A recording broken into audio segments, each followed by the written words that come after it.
Green box സ്വാഗതം. മഴക്കാലമായി ഇഴജന്തുക്കളൊക്കെ നമ്മുടെ പറമ്പിൽ നിന്നും നമ്മുടെ വീടുകളിലേക്കൊക്കെ കയറാൻ സാധ്യതയുണ്ട്. അതുകൊണ്ട് ഒരു ഇഴജന്തു, സാധാരണ ഇഴജന്തു അല്ല, അസൽ രാജവെമ്പാല, അവൻ നമ്മുടെ തുണികൾക്കിടയിൽ കൂടെ പതുക്കെ കയറി ജനൽ തുറന്നിട്ടിരുന്നായിരുന്നു. അപ്പോൾ അവന് നമ്മുടെ മുറിക്കകത്ത് കയറി.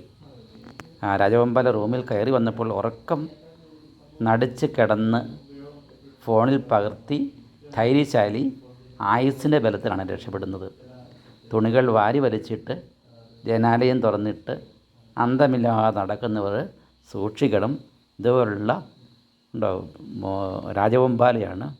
ഒരു കടി കടിച്ചാൽ തൽക്ഷണം മരണം അടയും. ഏറ്റവും വിഷമുള്ള പാമ്പാണ് രാജവെമ്പാല. വളരെ വലിപ്പമുള്ളതാണ്. ഏതായാലും പയ്യന് അനങ്ങാതെയാണ് കിടക്കുന്നത്.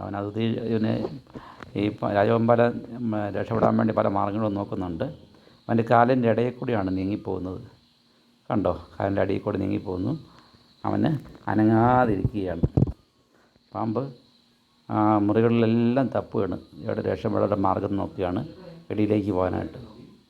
ഏതായാലും അവൻ്റെ ധൈര്യം കണ്ടോ, പയ്യൻ്റെ ധൈര്യം നമ്മൾ പ്രത്യേകം അവനെ ഏറ്റവും കറേജിയസായി പോയി, ഏറ്റവും ധൈര്യശാലി നമുക്ക് അവനെ വിളിക്കണം. ഇത്രയും ധൈര്യമുള്ളൊരു മനുഷ്യൻ നമുക്ക് കാണത്തില്ല. ഒരു പയ്യൻ, അവന് പ്രത്യേകം ധീരതയുടെ അവാർഡ് കൊടുക്കേണ്ടതാണ്. എന്നാലും ഉണ്ടോ, പാമ്പ് വിടാൻ തയ്യാറില്ല.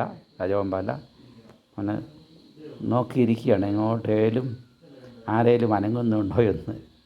ഏതായാലും പുതപ്പും മൂടി പുതച്ച് കിടക്കുകയാണ്. പാമ്പ് കണ്ടോ, അവൻ്റെ നാക്കൊക്കെ നീട്ടി ഉയർന്ന് കാണിക്കുകയാണ്.